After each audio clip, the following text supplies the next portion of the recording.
હરસંઘવીનું સંબોધન રામેશ્વર મંદિર સૌનું આસ્થાનું કેન્દ્ર છે, જ્યાં હનુમાનજી, શિવજી, રામજી હોય તેમના આશીર્વાદ તમને મળતા રહેશે। જ્યારે રેલવેનું અસ્તિત્વ ન હતું ત્યારથી અહીં શિવલિંગ હતું। આ વિસ્તારની એકતા જાળવવા માધ્યમ બનશે આ મંદિર। ભારત માતાને પ્રણામ કરી નગરજનોને 210 કરોડની વિકાસ ભેટ આપવા જઈ રહ્યો છું। સૌને બે હાથ જોડી વિનંતી કરું છું, આ સમાજની ભોળી દીકરીઓ કોઈનો શિકાર બને તો દીકરીઓની વહારે આવજો, છાસીની રાણી બની તેમનું રક્ષણ કરજો। ફસાયેલી દીકરીની ટીકા ન કરો, તેનું રક્ષણ કરવાની જરૂર છે। સમાજ સાથે રહેશે તો કોઈનો દીકરો તેને હેરાન નહીં કરે।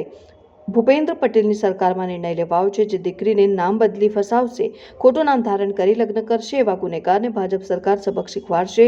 જિંદગીભર કોઈ દીકરીને આંખ ઉઠાવી નહીં જોઈ શકે। બનાસકાંઠા, વડોદરા, પંચમહાલ, સુરતમાં આવા કિસ્સા બન્યા, જેમાં અનેક સંગઠન સાથે મળી પોલીસે કાર્યવાહી કરી। ટીકામાંથી બહાર આવી સહયોગી બનો। તે પહેલાનું આ પ્રાચીન સ્વયંભૂ શિવલિંગ એ બરોડાના હજારો લાખો પરિવારોને આશીર્વાદ આપતા આવ્યા છે અને એવા શિવજીની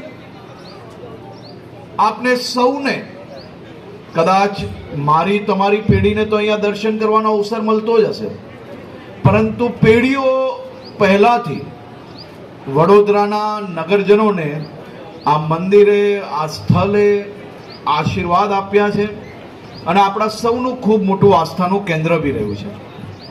ચારે દિશાએ વડોદરાના નગરજનો માટે આ આસ્થાનું સૌથી મોટું કેન્દ્ર બી રહ્યું છે અને સાથે સાથે હું તો આજે અહીંના સૌ નાગરિકોને, પરિવારજનોને આભાર માનવા આવ્યો છું। આજ શિવલિંગની, આજ મંદિરના જીર્ણોદ્ધાર માટે આજુબાજુની કોલોનીમાં તમામ પરિવારોએ ભેગા થઈને દર મહિને 1 રૂપિયો પોતાના પરિવારમાંથી આપીને આ મંદિરની જીર્ણોદ્ધાર માટેની વ્યવસ્થાઓ કરવામાં આવી છે।